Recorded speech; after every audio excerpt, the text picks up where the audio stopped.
he was saying, hey, as a white label partner, these are all the things people do. You're just fulfillment. And you looked at that and said, but why can't we do those other things? So They just sell, which makes us a bigger part of their business. So that is how we essentially landed on like moving this direction. you said we set, create micro KPIs, and then we report on how they're going. Part of, I think, retaining people in SEO is you have to sell them on the vision that's like so far down the road. Here, just like, what are some of the key pieces you're bringing as that kind of back-end fulfillment partner? A big part of it, and this is where like, when it comes to hiring the right people who manage clients, you have to really determine the types of clients you have and what they really need as far as what's going to make it seem like they're cared for.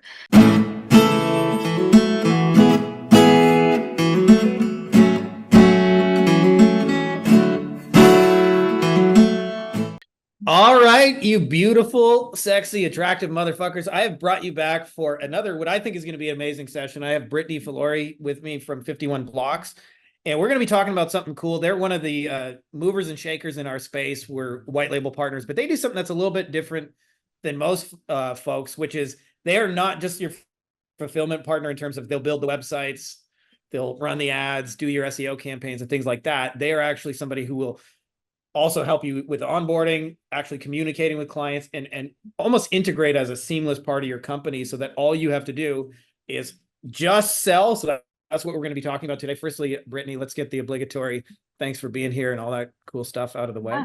Oh, thanks for having me, Frankie. I'm really excited to cover this with the audience.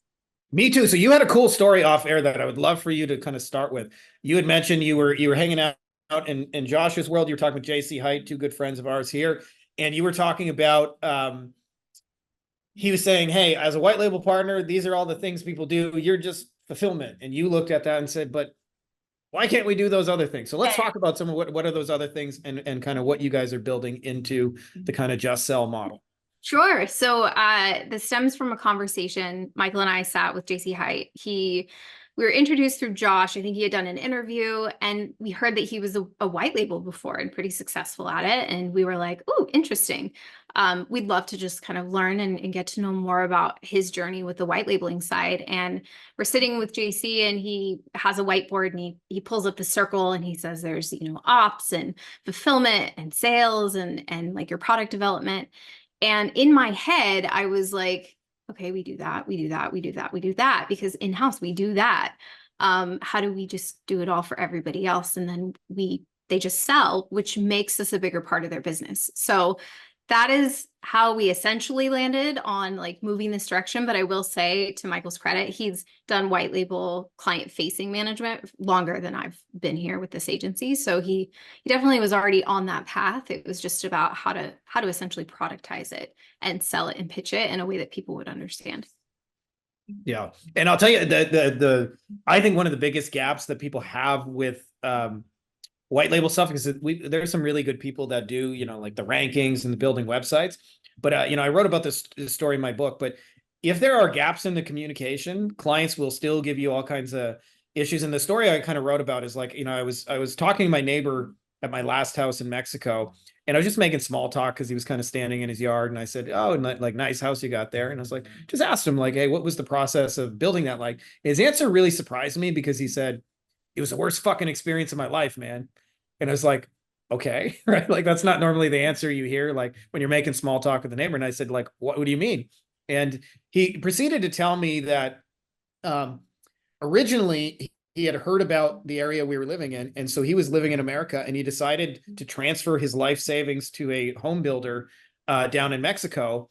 And then, and I said, what happened after that? And he said, I didn't hear from him again for months and months and months. Right. So there was no return phone calls. There was no communication. There was no documentation. There was no anything. And meanwhile, they were building the house. And that was the ironic thing to me, is that at the end of that, I said, well, how did it end? And he said, well, I came down here a year later. And I was like, and he said, oh, the house was built perfectly. And so I always look at it like 50% of your job is building the house, but 50% of your job is communicating that we are building a house and that it's progressing. And you said something pretty brilliant to me the other day when we were just kind of talking privately. You said, we set, create micro KPIs, and then we report on how they're going. I wonder if you could elaborate what that actually means. Like, because to me, that's like the equivalent of saying, oh, hey, this is your plot of land. It's going up today. We just legally, you now legally own it. Hey, we're putting up the foundation. Hey, we're doing this, and setting these little milestones and showing people, hey, your house is actually getting built. Right. Well, it's storytelling. Part of, I think, retaining people in SEO is you have to sell them on the vision that's like so far down the road, right? Yeah. What is this all going to be?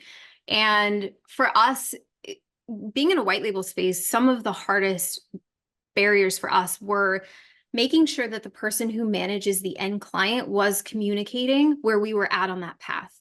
And so because I think we have less control as to how people manage their clients, we decided to put in place this roadmap that essentially would follow through each deliverable, would kind of narrate the story for them so that they could do less of, we would worry less, but they would do less of trying to figure it out on their own. And so with micro KPIs, essentially it's going to tell a client, like, are we on track or off track, right? That's at the end of the day, unless we're in a lead gen spot, that's what they want to know. Are we on track or off track? Don't tell me all the 50 tasks you just did.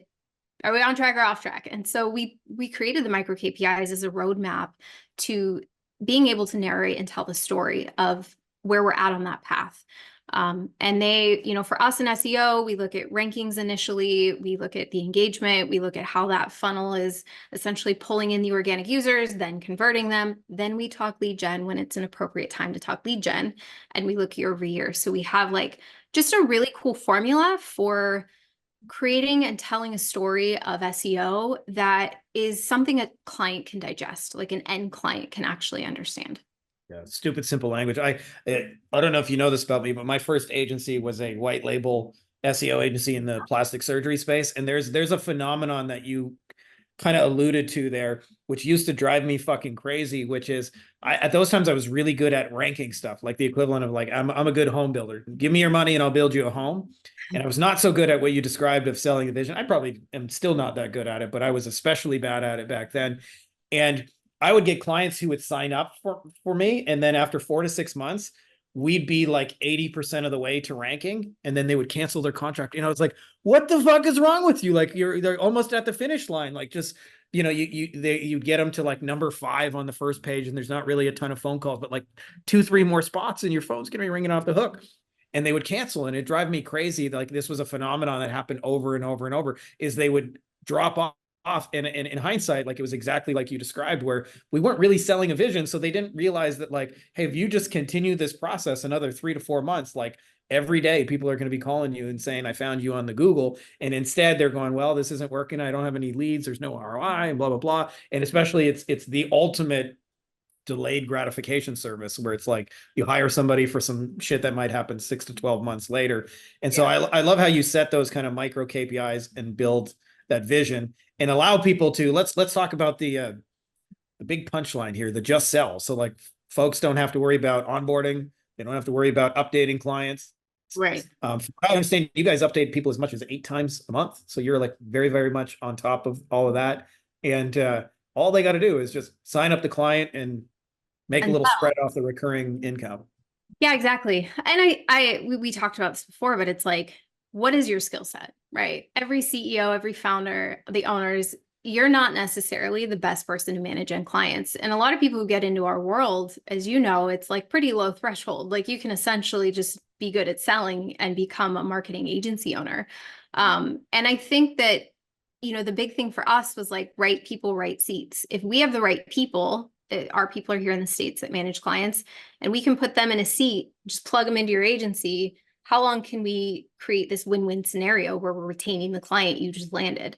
And that was a big part of why we kind of revolve around, hey, let us communicate, put the best people on the front end. It's kind of like when you call the dental office. I remember working in the dentist space, and the person at the front desk picks up the phone and they're like super shitty at their job. You don't want to go to that dental clinic, right? It's the same thing in marketing agencies. When you put people on the front end who cannot communicate properly, or are too technical, and that's the other thing too, is like they nerd out too hard on those clients, you lose your client's interest like almost immediately.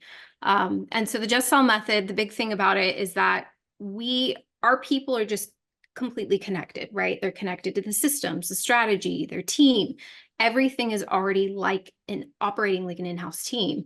All you have to do is essentially give us an email address underneath your domain and we'll step right in and take care of it. It's really helped to decrease churn.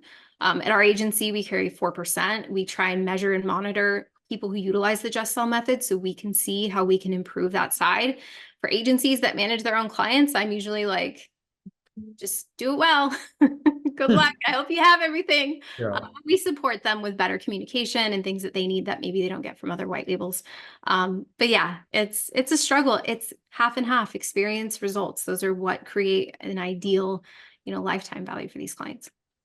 Yeah, and I just wanted to kind of add, because I have some close relationships with the couple of people that are working with you guys. And I think one of the common misconceptions about a white label provider is this is what you do when you're small and you're starting out, so you can just focus on getting sales.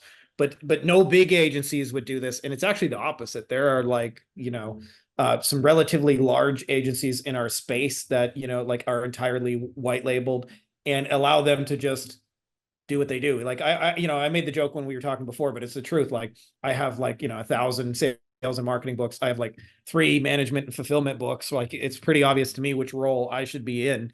Yeah. And there's a lot of us in our space that kind of fit that. So I wonder if you could just talk about hey, this isn't just for small time, just getting started. This is I just fucking hate fulfillment and don't want to do it. Even if you know how to do it, that's not my, if we were talking EOS, that's not going to be my lane. That's not going to be my strength and blah, blah, blah. And for you guys, obviously you love doing the operations and the fulfillment and, actually delivering on the promises people have made. So I wonder if you could just talk about hey, this isn't just a little small time get started thing, but this is a serious growth model.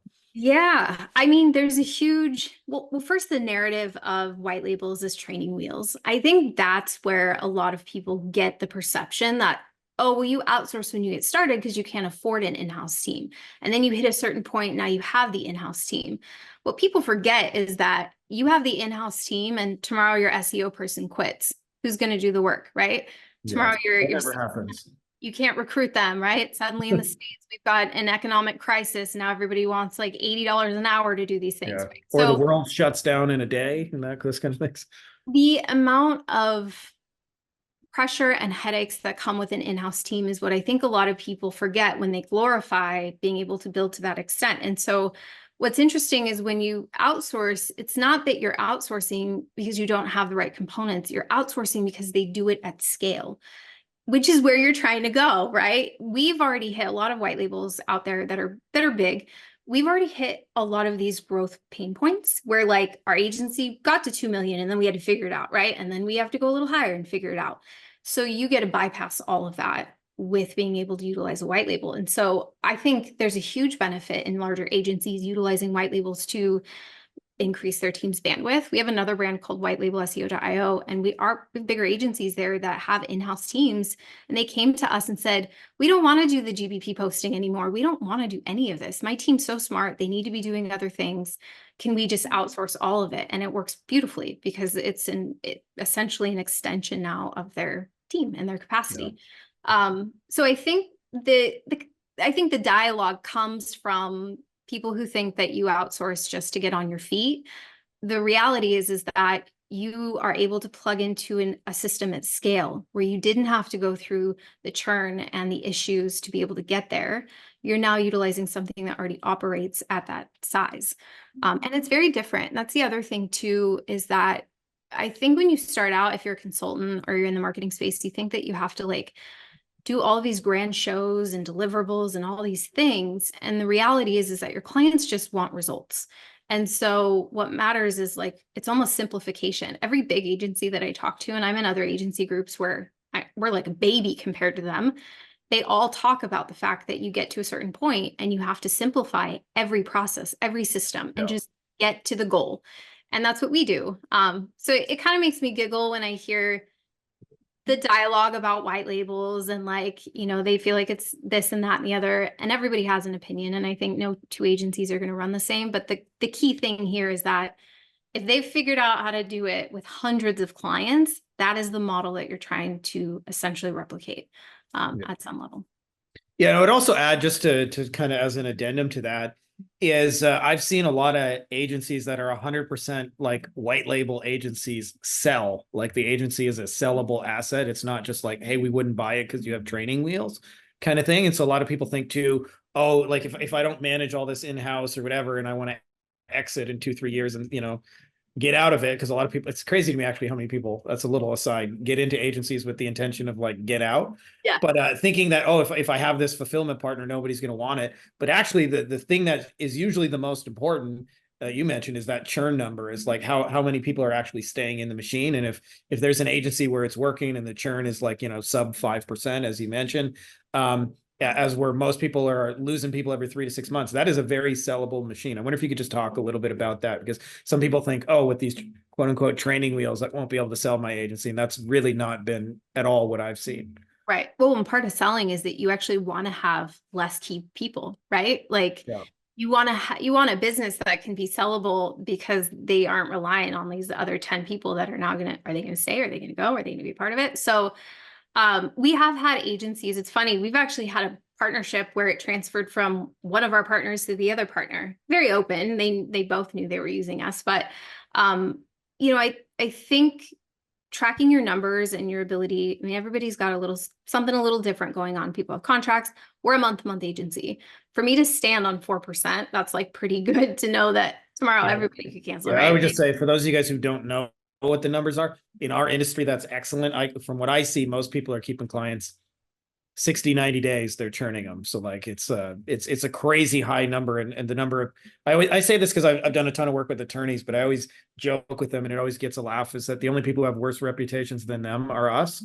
And it's really true. Like people don't go, oh, great, a marketer. Like they have the opposite experience of going, oh, fuck, another marketer, and they hate having to always find new companies and deal with empty promises. So when you're dealing with sub 5%, meaning people, if you have 20 clients, like 19 of those are going to stay with you next month at least, and you're going to continue onwards, which allows you to like actually get residual income where you're not starting over every 90 days and essentially building a new business, but you actually build momentum where clients are staying 3, 4, 5, 10 years, that kind of thing. And just makes life easier. And it's a lot about the experience that you give them. We've done everything from learning how to tailor like our own communication to an end client and asking them how they want their monthly updates delivered. Like that's the extent we've gone to be able to say, if this client comes in our doors, we don't want to shove them into our little box, right? Like every marketer is going to do. Well, this is how I do it, and this is how I'm going to deliver it. And we try and make it something that they resonate with and that they will enjoy, because that's part of what keeps them here and keeps them happy is they enjoy the team, they enjoy what they see, they understand it. We're speaking languages that they can comprehend. And it just shows you care on top of that. Right. And it's not a common practice in our industry, right? It's like, unfortunately, demonstrating that you genuinely give a shit. Yeah. But just, I agree with the people out there that are like, marketers are all over the place. It's just a low entry point. Like anybody can call themselves a marketer. Yeah. But really you have to have the proof that you can do it and that you have done it. And we, for us with the Just Sell method, our partners leverage case studies. They leverage everything that they can using our authority, because I think that helps give those end clients a sense of what they're going to walk into, because essentially they walk into our little world, right? That we've helped create. Amazing.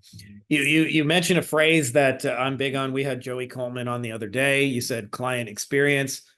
Let's talk about that, because a lot of times people have this false impression, especially like you mentioned, like doing SEO. I used to think as long as I ranked websites, made people money, that they would just stay. And I don't know if any of you guys have ever experienced this, but like you can sometimes make clients like 40 times their return on investment and still get fired because you're providing a shitty client experience. And I'm sure you guys went through, periods of hard knocks and figuring those things out. But I'd love to hear just like, what are some of the key pieces you're bringing as that kind of back end fulfillment partner to really just create a great client experience so people are happy with you? Like they feel like they're getting their money's worth. They feel like it's working. They feel like it's helping their business. They feel like it's working towards something meaningful. So there's a couple of components there. The biggest is transparency and being honest about what you're doing. We have completely transparent project tracking boards that we embed to make it really easy for anybody to see what we're working on and when we're working on it. So I think being really open and honest about transparency, strategy, those things are part of what plant the seed of trust. Okay, you've told me you're going to do this, great. And now they have to see you deliver. So for us, it's like all about making sure we execute against our deadlines. We are tracking those micro KPIs, et cetera. And a big part of it, and this is where like, when it comes to hiring the right people who manage clients, you have to really determine the types of clients you have and what they really need as far as what's going to make it seem like they're cared for. So we went from having years ago when I had first come into 51Blocks, a US-based team who are also the account managers managing clients. So it's a typical scenario where you've got the account manager who handles their own client communication.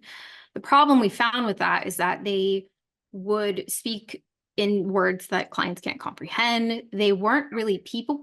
They were more like analytical and nerdy. You mentioned the technical speak. That's a real thing, right? So, yep, exactly. And then you lose the value, right? This client's like, I don't know what you're saying. Just like, they're not getting their questions answered. And so when we moved to a model of client success managers, I was hiring people out of they're like personalities. They're empathetic. They're the people at the party that everybody wants to be friends with.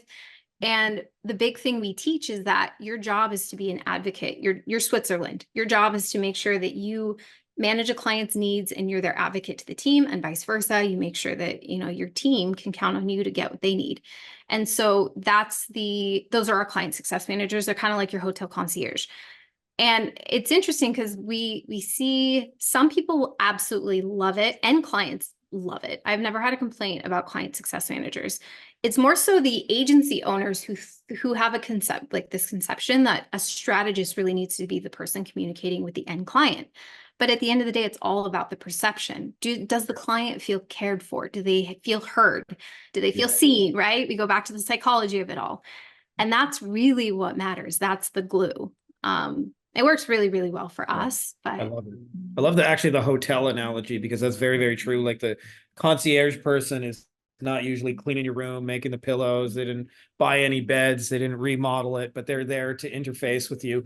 And I think it's so important too, because, I was thinking about this where it's kind of a running joke in my house, but I have zero handyman skills, like minus infinity handyman skills. Like if there's like even a doorknob out of place, like I gotta call somebody and hire them, like even the smallest of shit. And every now and then you get somebody and they come in and they want to talk all technical. They're like, well, I need the B35 7 screw. And then and I'm just looking at them like, what the fuck did you just say? Like, can you do it or not? Right. And the best people are usually can dumb it down to plain English, where it's like, absolutely, I can build you a deck. I'm gonna head over to Home Depot. I'm gonna get some lumber because they got a sale on lumber. I'm gonna measure it all out so I get you the exact amount we need, plus a little tiny bit extra just in case. And anything we don't use will return. I'll build out the frame. I'm going to sand it down. And then when that's done, I'm going to stain it. And then you got to wait 2 days and you got a brand new deck. It'll cost you this much. And when people are like that, without being overly technical, but can communicate it in a way where I understand, I'm like, oh, thank you. Right. And it sounds like you guys are just doing that like really, really awesome. Not just from what I hear, but from people who are using you guys. So I'd love to just wrap it up here because I want to be super respectful of you and your time. But let's talk, folks who are interested. Tell us what the next move is. Tell us how we go get some 51 blocks. I can just sell. Yeah, no, you just go to our website. Honestly, I told Frankie this. It's very ironic. We have the just sell method, but we're not salespeople. Like we don't go out there and like push our products to everybody. Because we're month to month, I'd say we're pretty particular on making sure that we have healthy partnerships, good people with us. We're all about just sharing good energy and doing what's right for the client. And so to find out more about us, our website, 51blocks.com, has all of our pricing. It's self-checkout. Another thing we love, self-managed billing for partners. Like, they can take care of a lot of that stuff on their own. And we have a whole partner center also dedicated to just helping agencies. I'd say where Michael and I's passion has been, is just to help people, just to serve. And so we have like this huge partner center that just has tons of free resources and all sorts of fun stuff. Yeah, awesome. And I just want to add one little piece before we jet here is we have a list of approved vendors that have been filtered from like people have actually tried them and had good experiences and blah, blah, blah. And you guys are a name that has come up and therefore you guys are on that list. So We wouldn't be doing this otherwise, but I just wanted to share that little piece. You get the Frankie Finn stamp of approval for whatever that's worth. So thanks so much, Brittany, and we'll see you guys later.